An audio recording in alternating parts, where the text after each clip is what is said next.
What I'm going to talk about is maybe a little bit different of what was spoken about before, but then again it's not. It's about the data, it's about the availability of the data, and as we could hear from the previous talks, there are some not only technical and scientific challenges, but also some really important ethical challenges when coming to the availability of all sorts of the data. Okay, so I'm going to skip this. You know, the presentations more or less they are constructed of the same mind flow. So let's go to the topic. So my domain of work is disaster risk management, or more specifically landslides, sometimes earthquakes. So I've sort of thought to address the issue from this perspective. The management of the risk disaster area and the governance of resilient communities. So what the challenges that we have here, or let's say first the problems, is there are lots of data all around, but not all the data are available. And I believe everybody has stumbled upon this during their course of work. And of course, the biggest challenge here is how to get the data. But when we are dealing with the disaster risk management, there's another issue on top of it.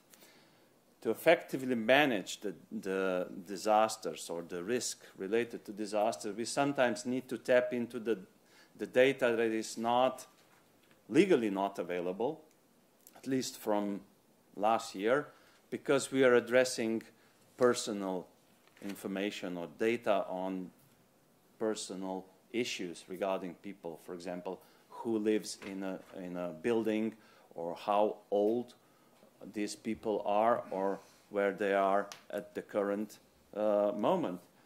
But when you consider to effectively manage the risks occurring during the disasters, this information is rather important. But then again, as I said, it overlaps with the privacy issues regarding the data. So how do we address this? Or let's say, what are the challenges to address this? I said the first issue is, of course, the privacy of the data. But even if we are considering the data that should be available, many times the data is not available at all, or is hidden in the drawers, and it's very hard to reach it. So these are all the challenges I think we are aware of. So I've sort of tried to very simplify the approach, and I've just, based on the origin of the data, the first two are the types of the data that we could collect. The third one is mixture of everything. It comes from the privately gathered data, which shouldn't be, but there is. And of course, it comes from the publicly gathered data. And that is the data that is connected to the privacy of person or groups. So we have a publicly funded data, which we all agree should be freely available to all of us, because the acquisition of this data is funded from the public sources. So it should be open and accessible to everybody. And then we have the privately funded acquisition of the data. Now, here we have a challenge. This data could also be very useful for the risk management during disasters, but of course they are not always available. So what do we do? Well, we'll come back to this a little bit later. It's not impossible, it just has some restrictions.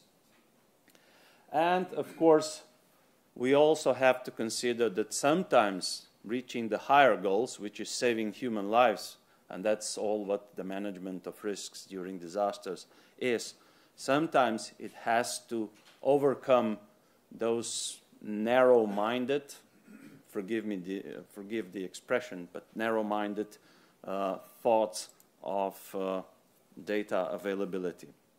So, what are we talking about when we are talking about the publicly funded data? These are rather obvious data. Sometimes we don't think about them, but they are obvious. They are either data about the census, the forestry data, the geodetical data, geological data, whatever data is collected by public funds, as we said. But also the research data, which could also be very helpful sometimes. And then the private companies also collect the data, usually, or they should collect the data only for their business models and opportunities. But sometimes, as we could see within the internet or social media, sometimes also private data is collected by the companies. But let's leave that aside, okay? I don't want to get into that. So the privacy issue comes over and over again, and how to address this. We know that in Europe we got, I think last year, the European Directive of protecting the privacy data, which restricts the access to that data quite a lot.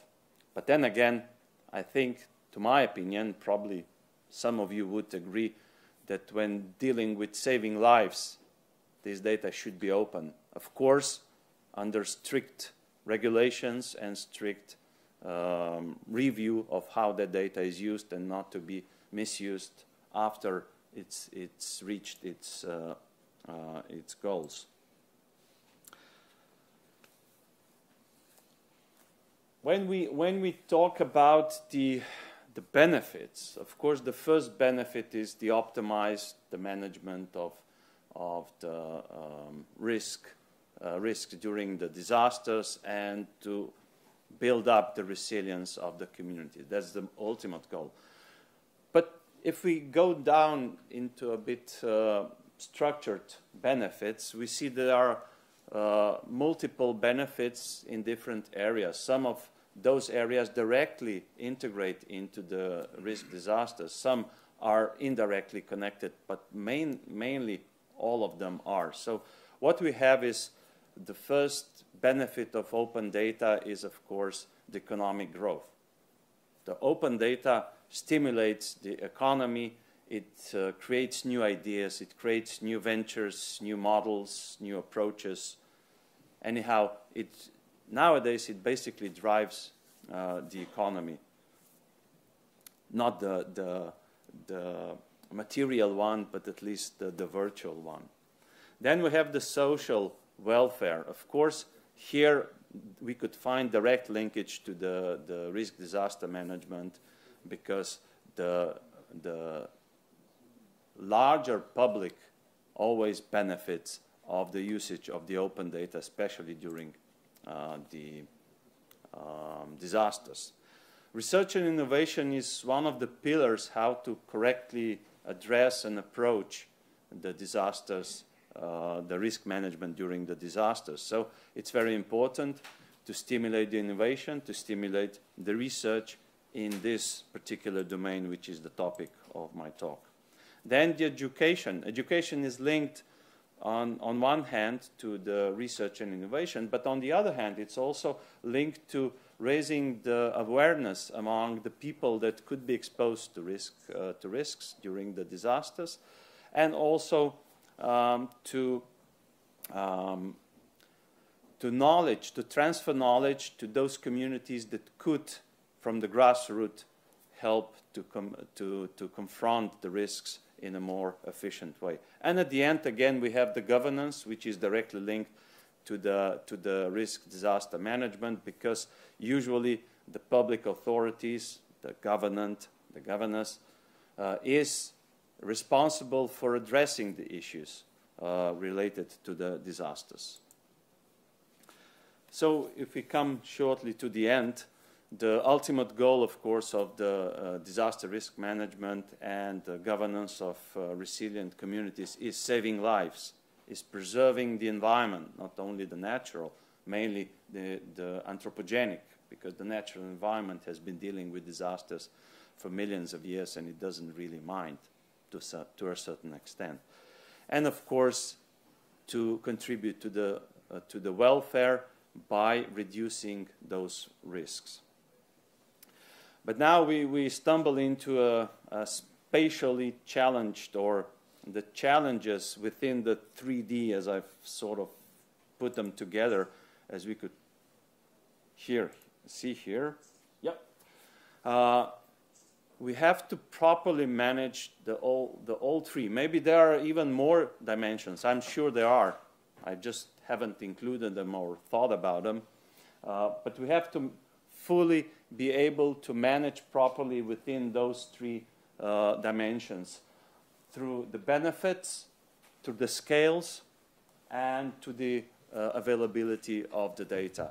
And when we manage to do it in optimum way, then the disaster risk management using all type of data will be very effective. So my conclusion is, or the statement is, that at least from the disasters risk management, the data should be available, all the data should be available, of course, under strict regulations solely for this purpose.